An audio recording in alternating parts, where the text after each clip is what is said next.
নমস্কার, হেসেল রোজগারে আপনাদের স্বাগত।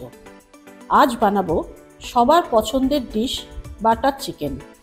বাটার চিকেন বানাতে আমাদের প্রথমে চিকেন টিক্কা বানাতে হবে, তারপর কারি। চলুন দেখে নেওয়া যাক। এখানে আমি 1.5 কেজি চিকেন নিয়েছি। চিকেনগুলো একটু বড় পিস করবেন। তারপর এর মধ্যে 2 টুকরো লেবুর রস, 1 টিস্পুন নুন, 1 টিস্পুন শুকনো লঙ্কা গুঁড়ো দিয়ে ভালো করে মেখে নিতে হবে। চিকেনটা মাখা হয়ে গেছে, এবার আধ ঘন্টার জন্য ফ্রিজে রাখতে হবে। এবার একটা বলে 1 কাপ দই নিয়েছি। এর মধ্যে আদা ও রসুন বাটা দিতে হবে। রসুন 2 টেবিল স্পুন আর আদা 1 টিস্পুন।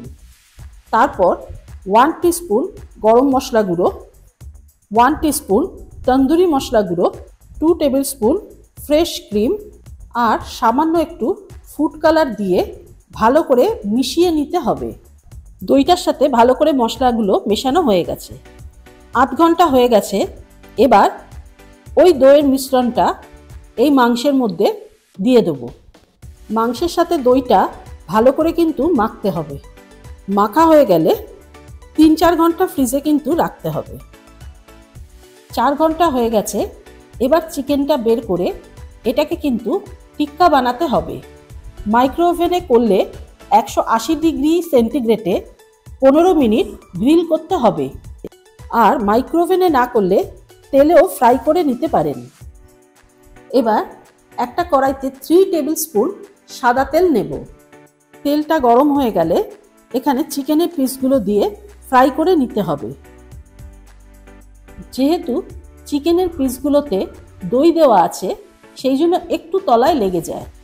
চিকেনগুলো ভাজা হয়ে গেছে, এবার তুলে রাখবো।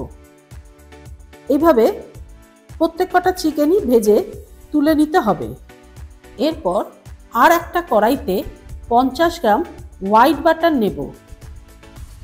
আর চিকেন ভাজার যে তেলটা আছে সেই তেলটা নেব।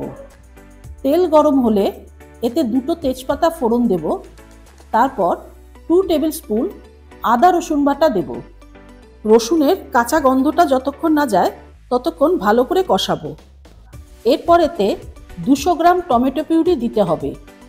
টমেটো পিউরির বদলে আপনি হাফ কেজি টমেটো মিক্সিতে পেস্ট করে দিতে পারেন, কিন্তু টমেটো পিউরি দিলে কালারটা ভালো আসে।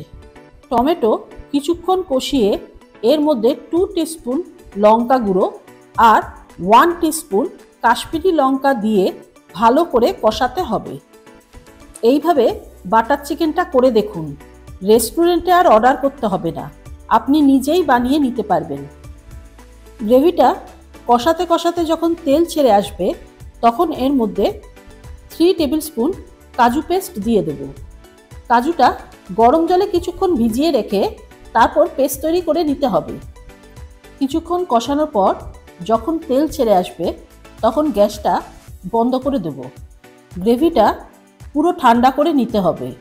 গ্রেভিটা ঠান্ডা হয়ে গেলে এতে 1 কাপ দুধ আর হাফ কাপ জল দেব। তারপর ভালো করে মিশিয়ে নিতে হবে। এরপর গ্যাসটা ধরাবো। তারপর গ্রেভিটাতে স্বাদ অনুপাতে নুন দেব। ঝোলটা ফুটে উঠলে চিকেন টিক্কার যে পিসগুলো সেগুলো দিয়ে দিতে হবে। এবার গ্রেভির সাথে চিকেনটাকে ভালো করে মেশাতে হবে। চিকেনটা যাতে ভালো করে সেদ্ধ হয় সেই জন্য কিছুক্ষণ ঢেকে রাখবো। কিছুক্ষণ বাদে এর মধ্যে 1 টিস্পুন তন্দুরি মশলা আর হাফ টিস্পুন গরম মশলা গুঁড়ো দিতে হবে। তারপর গ্রেভির সাথে ভালো করে মিশিয়ে দিতে হবে। মাংসটাকে সেদ্ধ করবার জন্য আবার ঢাকনা দিয়ে দেব। কিছুক্ষণ বাদে দেখে নিতে হবে মাংসটা সেদ্ধ হয়ে গেছে কিনা। মাংসটা ভালোভাবে সেদ্ধ হয়ে গেছে। এবার এতে 1 teaspoon kasuri methi, 2 table spoon fresh cream দিয়ে ভালো করে মিশাতে হবে। তারপর 2 মিনিটের মতন ফুটিয়ে গ্যাসটা বন্ধ করে দেব। আমার চিকেন বাটার মশলা সার্ভের জন্য তৈরি। সার্ভ করবার সময় ফ্রেশ ক্রিম আর ধনেপাতা দিতে হবে। রান্নাটা যদি ভালো লাগে প্লিজ সাবস্ক্রাইব করবেন আর কমেন্টে জানাবেন।